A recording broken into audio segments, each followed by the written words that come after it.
الحمد لله رب العالمين وبه نستعين أما بعد فأعوذ بالله من الشيطان الرجيم بسم الله الرحمن الرحيم يا أيها الذين آمنوا قوا أنفسكم وأهليكم نارا وقودها الناس والحجارة إلى آخره.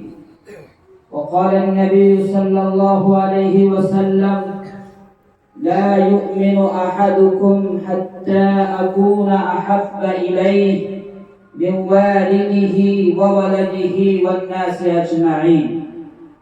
میرے محترم بزرگوں اور دوستوں اور تاج نگر میں رہنے والے ہمارے دینی بھائیوں اور اس مکتب میں پڑھنے والے عزیز بچوں اور بچیوں، میں نے آپ حضرات کا پروگرام سنا، بہت زیادہ مجھے خوشی ہوئی، بے انتہا مسرت ہوئی کہ آپ نے دین کے تعلق سے، دین کے بنیادی تعلق سے اس نے کیا چیز کی ضرورت ہونی چاہیے وہ تمام بنیادی تعلیمات یہ بچے یہاں پر حاصل کر رہے ہیں۔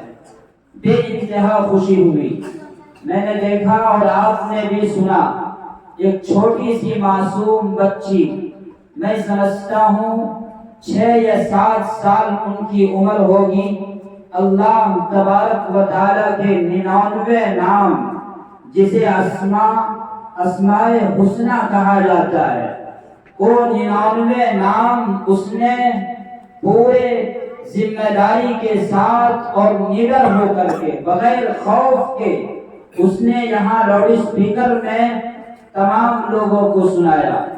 یاد رکھیے یہ 99 نام اس کے بارے میں آیا ہے، اللہ کی نبی کی حدیث ہے، حضرت ابو ہریرہ رضی اللہ تعالی عنہ ایک جلیل القدر صحابی ہے، اور یہ صحابی ایسے ہیں کہ تمام صحابہ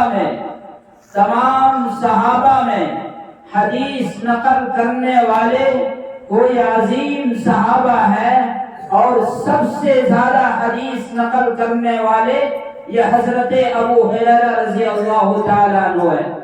انہوں نے روایت کی، آقا صلی اللہ علیہ وسلم نے فرمایا کہ جس بندے نے اسماء حسنہ کو یاد کر لیا، زبانی یاد کر لیا، 99 نام یاد کر لیا، اب ان پر جنت واجب ہو گئی، وہ شخص جنت میں جائے گا۔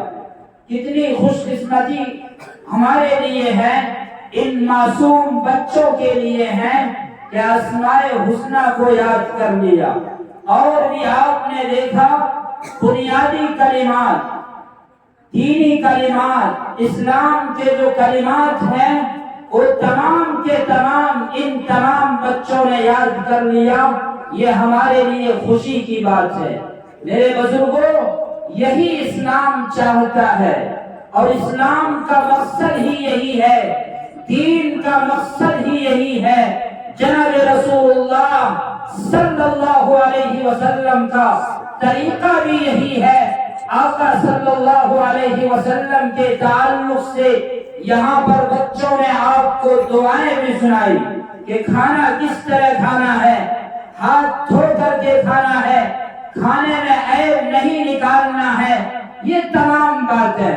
مثال کے طور پر کھانے سے پہلے ہمیں کیا پڑھنی ہے، یا سونے سے پہلے ہمیں کیا پڑھنا ہے، بیت الخلا جانا ہے تو اس سے پہلے ہمیں کیا پڑھنا ہے، بیت الخلا سے نکلنا ہے تو کیا پڑھنا ہے، گھر سے نکلنا ہے، گھر میں داخل ہونا ہے، کیا پڑھنا ہے، یہ تمام بنیادی دعائیں مسنونہ ان تمام بچوں نے سنایا۔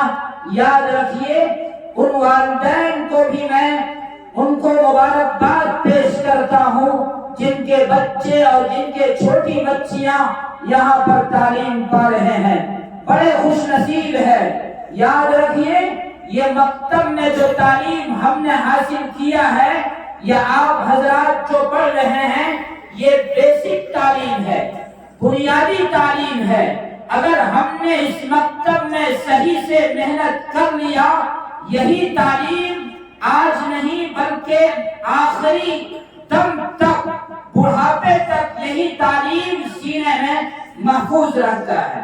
میں اپنی بات بتا دوں، میں نے ابھی آپ حضرات کے سامنے بچوں نے سنایا ایمان مجمل اور ایمان مفصل۔ میں نے مدرسے میں آج تک بڑے بڑے مدرسوں میں تعلیم حاصل کی، لیکن وہاں پر نہیں، اس سے پہلے جو مکتب میں جہاں پر ہمیں چلنا نہیں آتا تھا، بیٹھنا نہیں آتا تھا، اسی مکتب میں بیٹھ کر میں نے یہ ایمان مجمل اور ایمان مفصل کو سیکھا ہے اور اس کو زبانی یاد کیا ہے۔ اسی مکتب کا دین ہے کہ آج تک وہ کلمہ ہمیں یاد ہے، اسی مکتب کا دین ہے۔ اس لیے عزیز بچوں، آپ یاد رکھیں، یہاں پر محنت سے ہم پڑھیں گے، صحیح سے تعلیم حاصل کریں گے، آپ جوان ہو جائیں گے، بڑے ہو جائیں گے، یہی تعلیم آپ کو کام آئے گا۔ اس لیے بنیادی طور پر ہمیں یہ سمجھنی چاہیے۔ میں نے اللہ کے نبی صلی اللہ علیہ وسلم کی ایک حدیث پڑھی، لا یؤمن احدکم حتی اکون احب الیہ من والدہ وولدہ والناس اجمعین۔ ہمارے نبی، ہم سب کے نبی، بتاؤ ہمارے نبی کا نام کیا ہے بچوں؟ کیا نام ہے؟ محمد صلی اللہ علیہ وسلم۔ سب لوگ درود پڑھیں گے۔ جب نبی کا نام لیا جائے گا تو کیا کرنا ہمیں؟ درود پڑھنا ہے، صلی اللہ علیہ وسلم، صلی اللہ علیہ وسلم۔ درود کی بات آ گئی، یاد رکھیے، درود سب سے زیادہ جو پڑھی جاتی ہے، کہاں پر پڑھی جاتی ہے؟ مدینہ منورہ میں پڑھی جاتی ہے، جہاں نبی کریم صلی اللہ علیہ وسلم آرام فرما ہے۔ اس کے بعد میرے استاد کے قول کے مطابق، ہمارے اکابر علماء دیوبند کے مطابق، روضہ اقدس کے بعد، مدینہ منورہ کے بعد سب سے زیادہ اگر کہیں درود پڑھی جاتی ہے تو اس ملک کی سب سے عظیم دھرتی جسے دیوبند کہا جاتا ہے، آپ وہاں کے دارالحدیث میں بیٹھیں گے، 4001 مرتبہ بیک وقت درود شریف پڑھتے ہیں، اللہم صلی علی محمد وعلی آل محمد کما صلیت علی ابراہیم وعلی آل ابراہیم انک حمید مجید، اللہم بارک علی محمد وعلی آل محمد کما بارکت علی ابراہیم وعلی آل ابراہیم انک حمید مجید۔ تو یاد رکھیے، یہ درود اکابر دیوبند سب سے زیادہ کہیں پر پڑھتے ہیں، نبی کے مقام کے بعد تو دیوبند میں پڑھتے ہیں۔ میں نوجوانوں سے کہتا ہوں کہ آپ کو اگر موقع ملے، جہاں تک میری آواز جا رہی ہے، موبائل آپ کے ہاتھ میں ہے، یوٹیوب آپ کھولیں اور دارالحدیث میں جو حدیث کی عبارت پڑھی جاتی ہے، وہاں بچے کس انداز میں پڑھتے ہیں، ایک طالب علم حدیث کی عبارت پڑھتے ہیں اور اس حدیث میں جہاں جہاں بھی نبی کے نام آئے، اس ایک طالب علم کے ساتھ ساتھ 4000 5000 بیک وقت طالب علم حدیث اور طالب علم درود شریف پڑھتے ہیں۔ اب اندازہ لگائیے، اسی حدیث کے مطابق اور اسی درود شریف کے مطابق اللہ کے نبی نے فرمایا، کیا فرمایا؟ لا یؤمن احدکم، کہ تم میں سے اور شخص مسلمان نہیں ہو سکتا، لا یؤمن احدکم، تم میں سے کوئی شخص مسلمان نہیں ہو سکتا، حتی اکون احب الیہ من والدہ وولدہ والناس اجمعین، یہاں تک کہ اپنے والدین سے اور تمام لوگوں سے کہیں زیادہ مجھ سے محبت کرنے والا نہ بن جائے، اس وقت تک پکا مسلمان نہیں ہو سکتا۔ کون کہہ رہے ہیں؟ جناب محمد عربی صلی اللہ علیہ وسلم کی ذات اقدس کی یہ حدیث ہے، ان کا یہ قول ہے کہ لوگوں اس وقت تک تم مسلمان نہیں بن سکتے جب تک کہ اپنے ماں باپ سے کہیں زیادہ، اپنے رشتہ داروں سے کہیں زیادہ، اپنے لوگوں سے کہیں زیادہ، حتیٰ کہ تمام انسان سے کہیں زیادہ مجھ سے محبت کرنے والا نہ بن جاؤ، اس وقت تک تم پکا مسلمان نہیں ہو سکتے۔ اور تفصیل سے سمجھیے، یعنی جب تک نبی سے ایک انسان محبت کرنے والا تمام لوگوں سے زیادہ محبت کرنے والا نہ بن جائے، اس وقت تک وہ مسلمان نہیں ہو سکتا، یہ نہیں ہو سکتا۔ یاد رکھیے، اس کو مثال سے سمجھیے۔ بہت لوگ کہتے ہیں کہ میں اپنی اولاد سے محبت کرتا ہوں، ظاہر سی بات ہے سب اولاد سے محبت کرتے ہیں، ہم بھی کرتے ہیں، آپ بھی کرتے ہیں۔ یہی اولاد اگر نبی کے شان میں کوئی جملہ استعمال کر دے، ایک مرتبہ بچے کو آپ سمجھائیں گے، اولاد کو سمجھائیں گے، لیکن جہاں 2-3 مرتبہ نبی کے شان میں گستاخی کرے، بتائیے کوئی شخص برداشت کرے گا؟ وہی والدین اس کو تنبیہ کے طور پر اسے تھپڑ مارے گا اور کہے گا کہ بیٹا میری اولاد ہو تم، نبی کے شان میں اس طرح جملے نہیں بولا کرتے۔ یہ جملہ ہم کہیں گے، بچوں کو سمجھائیں گے۔ اور یہی نہیں بلکہ شرابی اور کبابی وہ بھی اگر مسلمان ہو، وہ بھی اللہ پر ایمان لایا ہو، اللہ کے رسول پر ایمان لایا ہو، ان کے سامنے بھی کوئی نبی کے شان میں گستاخی کر دے، کوئی اور بھول جملہ بول دے، تو یاد رکھیے وہ شرابی اور کبابی بھی ہوش میں آ جاتے ہیں اور فوراً آپ کا بدلہ لینے کے لیے تیار ہو جاتا ہے کہ میں مسلمان ہوں، میں شرابی اور کبابی ضرور ہوں، لیکن تم نبی کے شان میں کوئی جملہ استعمال کرو گے، ہم اسے برداشت نہیں کریں گے، ہم اسے برداشت نہیں کریں گے۔ بس میرے بزرگوں یاد رکھیے، نبی کی باتوں کو حاصل کرنا ہم سب کی ذمہ داری بنتی ہے۔ صرف خالی دعویٰ نہیں، صرف خالی دعویٰ نہیں کہ ہم نبی کا دامن نہیں چھوڑیں گے، یہ دعویٰ نہیں چلے گا، عملی طور پر ہمیں اختیار کرنا پڑے گا کہ نبی نے سنت کے تعلق سے کیا چیز کا پیغام دیا، کیا بتایا۔ نبی نے بتایا کہ کھانے کا یہ طریقہ ہے، وہ طریقہ اپنی زندگی میں لاؤ۔ نبی صلی اللہ علیہ وسلم نے بتایا سونے کا طریقہ یہ ہے، وہ طریقہ اپنی زندگی میں لاؤ۔ یاد رکھیے، اسی طرح ہمیں محبت کرنی ہے اور نبی سے محبت کا یہی اصل حقدار ہے اور یہی پوزیشن ہے، اسی پوزیشن کو ہمیں اختیار کرنی چاہیے۔ آئیے میں ایک دو واقعہ ایک جھلک پیش کیے دیتا ہوں، نبی سے کس طرح محبت کی جاتی ہے۔ ایک صحابی رسول جن کا نام ابو محجورہ ہے، ابو محجورہ ہے۔ میرے بچوں یاد رکھو، میرے گارجینوں یاد رکھو، جہاں تک میری آواز جا رہی ہے غور سے سنو، نبی سے کس طرح محبت کی جاتی ہے۔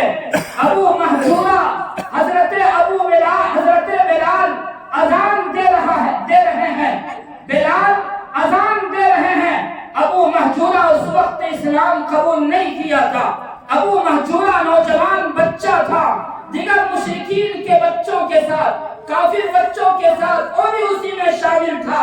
بلال اذان دے رہا ہے، یہ ابو ہریرہ، یہ ابو محجورہ حضرت بلال کا نقل کر رہا ہے اور وہی اذان کے کلمات ابو محجورہ کہہ رہا ہے۔ اور یہ تمام ماجرا جناب رسول اللہ صلی اللہ علیہ وسلم نظروں سے دیکھ رہے ہیں۔ جب اذان مکمل ہو گئی، بلایا ان کو، ابو محجورہ قریب آ جاؤ، کیا معاملہ ہے، کس کے بارے میں تم یہ کلمات دہرا رہے ہو، کون سے کلمات تم دہرا رہے ہو؟ اس نے کہا محمد نبی کریم صلی اللہ علیہ وسلم یہ بلال اذان دے رہے ہیں، میں اسی کا کاپی کر رہا ہوں، نقل کر رہا ہوں۔ جناب رسول اللہ صلی اللہ علیہ وسلم نے اپنے پاس بلایا، قریب کیا، ان کے سر پہ ہاتھ رکھا، کہا محجورہ وہی کلمات دہرا دو جو کلمات اب بلال کہہ رہا ہے۔ جو کلمات بلال کا تم نقل کر رہے تھے وہی دوبارہ تم دوہرا دو۔ یاد رکھیے ابو محجورہ نے وہی کلمات کہنا شروع کیا، یعنی اذان کے کلمات کہنا شروع کیا، اور جناب رسول اللہ صلی اللہ علیہ وسلم ان کے سر پر یعنی بال پر ہاتھ بھی پھیر رہے تھے، ہاتھ بھی پھیر رہے تھے اور کہہ رہے تھے ابو محجورہ تھوڑا اور سے جملہ کہو، یہ اذان اور دہراؤ، تمہاری زبان سے سننے میں اچھا لگتا ہے۔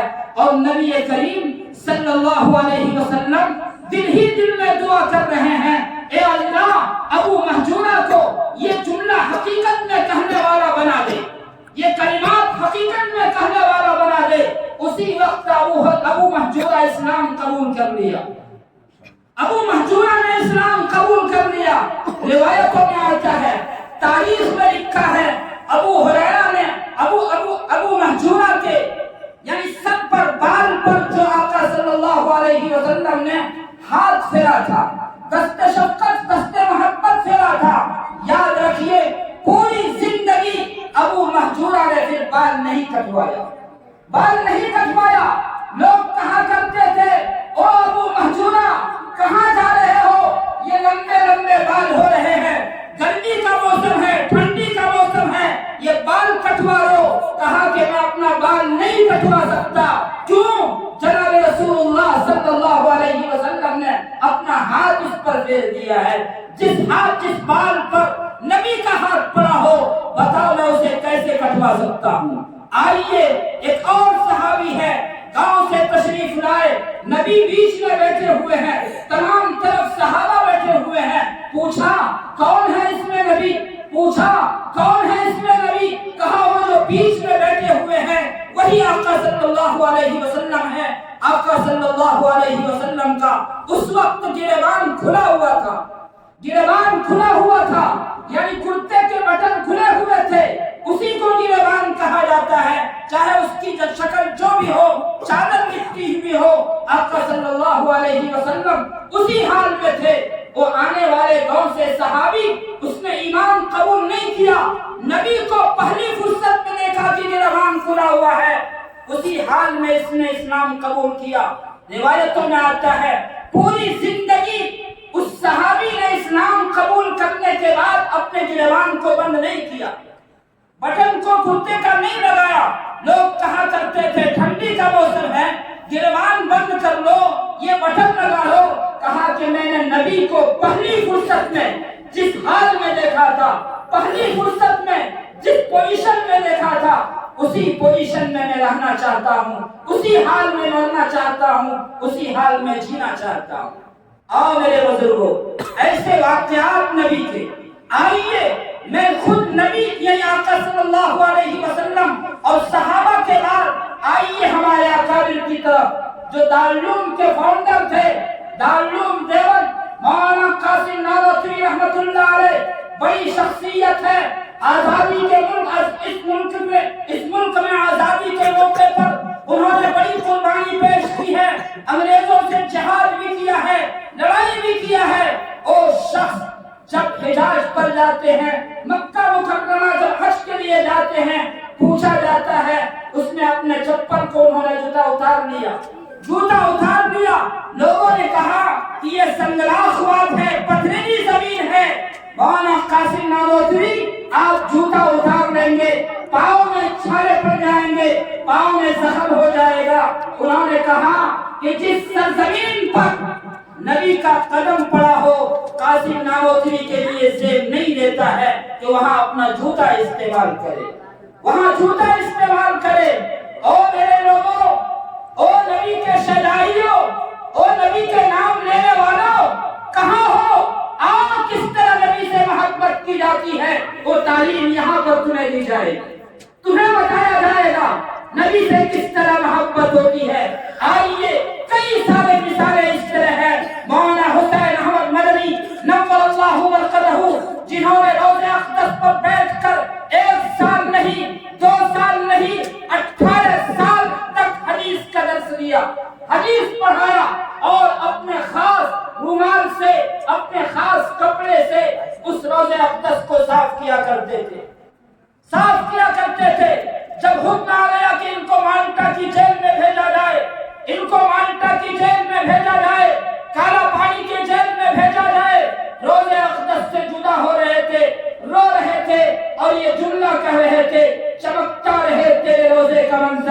چمکتا رہے تیرے روزے کا منظر، چمکتا رہے تیرے روزے کا جانی، ہمیں بھی عطا ہو شوق ابو ذر، ہمیں بھی عطا ہو شوق بلالی۔